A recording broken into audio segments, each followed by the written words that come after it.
Guys welcome to new video. और आज हम बात करने वाले हैं गेट में ऑल इंडिया रैंक 2। आज हमारे साथ बैठे हैं शानू सर जो कि KNIT सुल्तानपुर से हैं। और आज हम सर से काफ़ी सारे क्वेश्चन पूछने वाले हैं क्योंकि सर ने इतना बड़ा अचीवमेंट जो लिया है।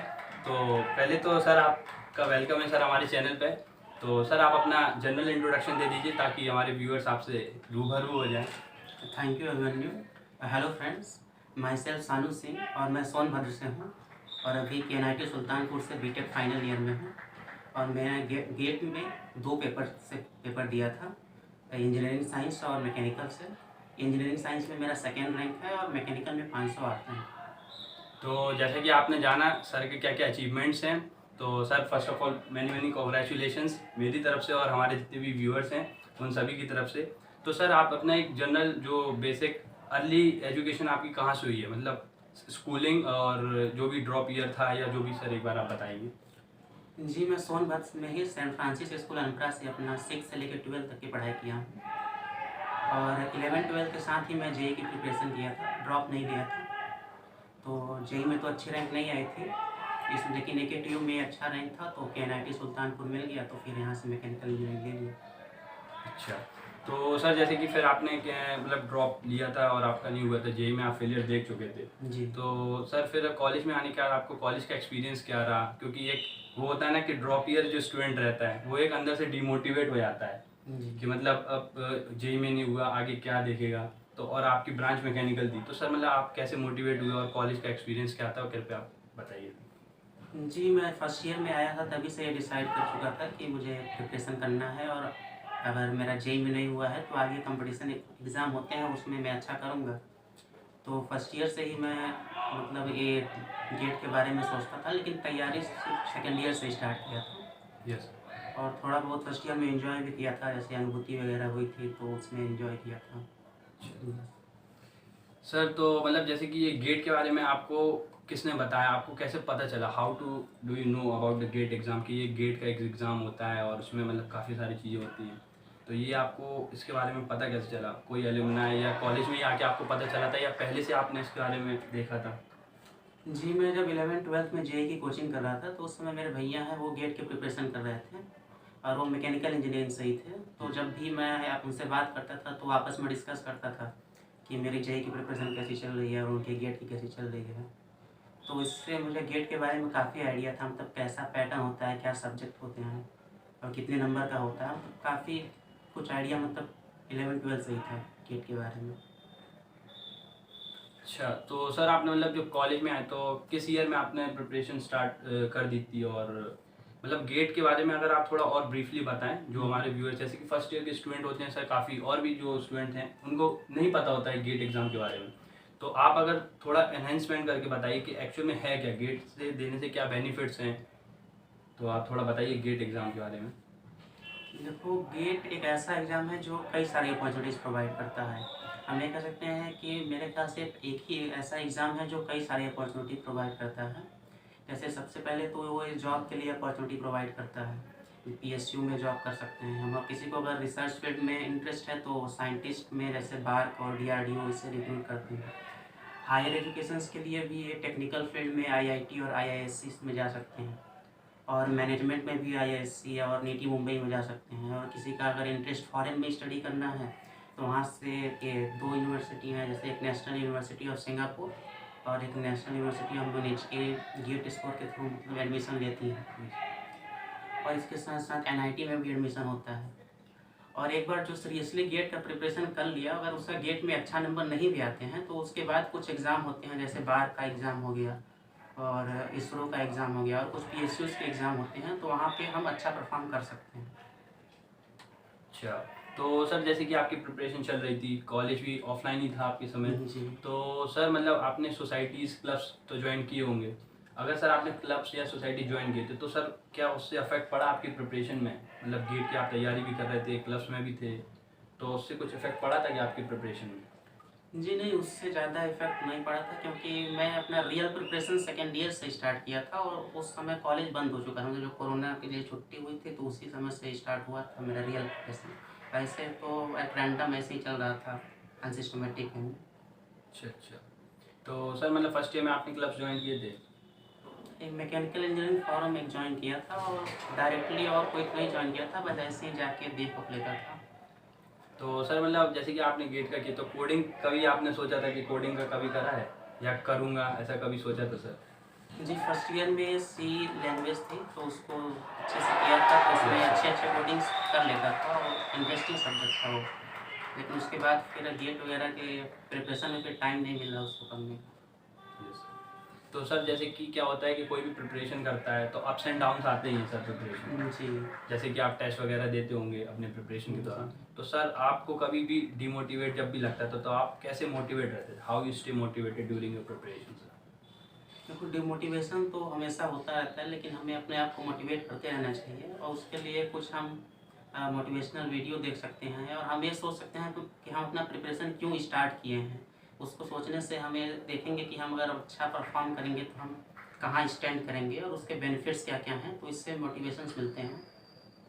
और यही इसी तरह से अब जैसे अब टेस्ट सीरीज़ में कम नंबर आया तो दोनों तरफ से मैं पॉजिटिव अप्रोच लेके चलता था कि अगर कम नंबर आएंगे तो मेरे कॉन्सेप्ट अच्छे होंगे और मेरे मिस्टेक्स इम्प्रूव होंगे, और अगर अच्छे नंबर आएंगे तो कॉन्फिडेंट बढ़ेगा, तो दोनों में ही मेरा ही फ़ायदा है।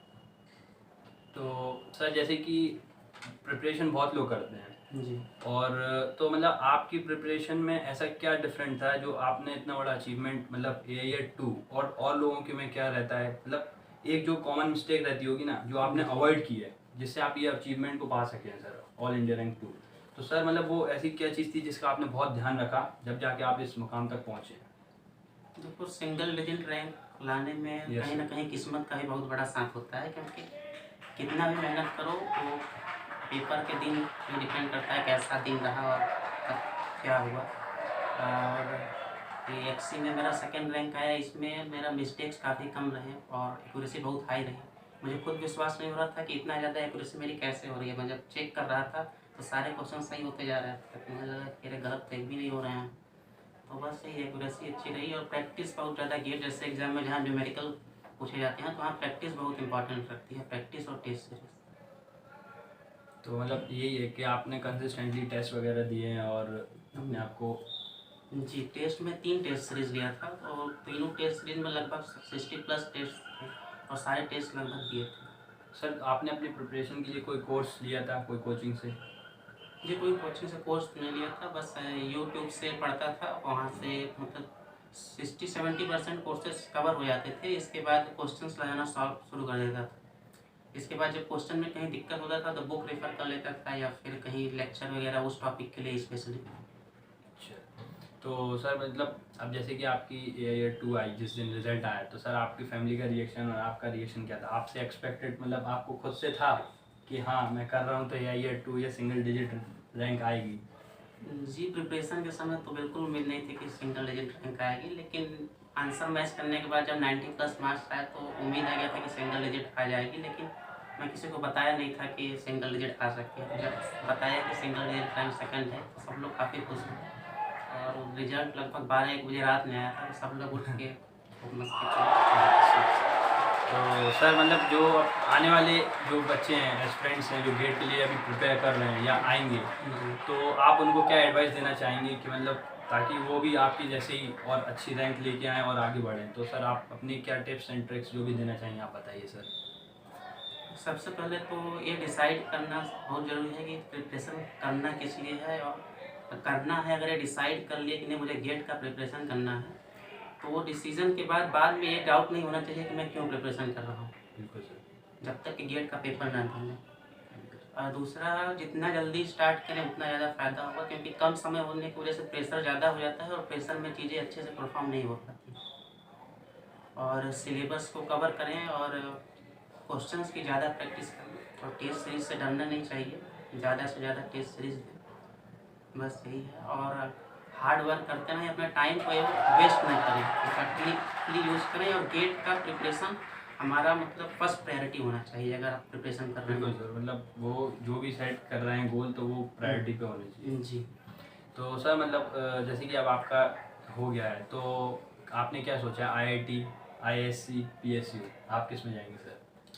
जी, अभी तो आईआईटी में ही जाना है, क्योंकि पीएसयू का रिक्रूटमेंट प्रोसेस लगभग 6-7 महीने का वो लंबा प्रोसेस होता है। तो अभी ये फिक्स है नहीं कि मिलेगा या नहीं मिलेगा, वो इंटरव्यू पे डिपेंड करता है। तो अभी मैं आईआईटी ज्वाइन कर लूँगा, बाद में अगर पीएसयू में होता है तो तब तक एक सेमेस्टर या एक ईयर आईआईटी का बीत चुका होगा, तो मुझे ये भी आइडिया हो जाएगा कि एमटेक से क्या अपॉर्चुनिटीज़ है।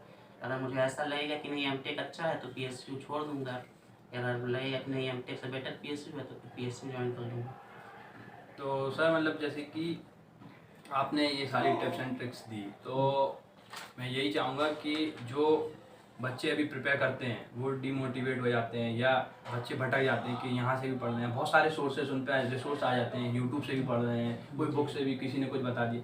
तो आपका क्या था, आपको भी आपके प्रिपरेशन के समय मतलब बहुत लोग आए होंगे कि यहाँ से पढ़ ले यहाँ से पढ़ ले, आपका क्या था मतलब एक चीज़ जैसे यूट्यूब आपने किया है तो आप उस पर कंसिस्टेंसी बना के रखे रहते? जी, मैं कोई भी सब्जेक्ट स्टार्ट करने से हाँ। पहले 1-2 दिन उस पर रिसर्च करता था कि ये सब्जेक्ट कहाँ से पढ़ना है, हाँ और कहाँ है मुझे इसके मैक्सिमम कंटेंट मिल जाएंगे, क्योंकि फ्री कंटेंट देते हैं तो कुछ ऐसे रिलेवेंट कंटेंट भी होते हैं, तो उसको रिसर्च करने के बाद मैं पढ़ता था। लेकिन कुछ सब्जेक्ट में ऐसा होता था कि गलत जगह से पढ़ लिया, बाद में क्वेश्चन सॉल्व करते समय लग ही नहीं रहे हैं तो फिर दोबारा पढ़ना पड़ता था।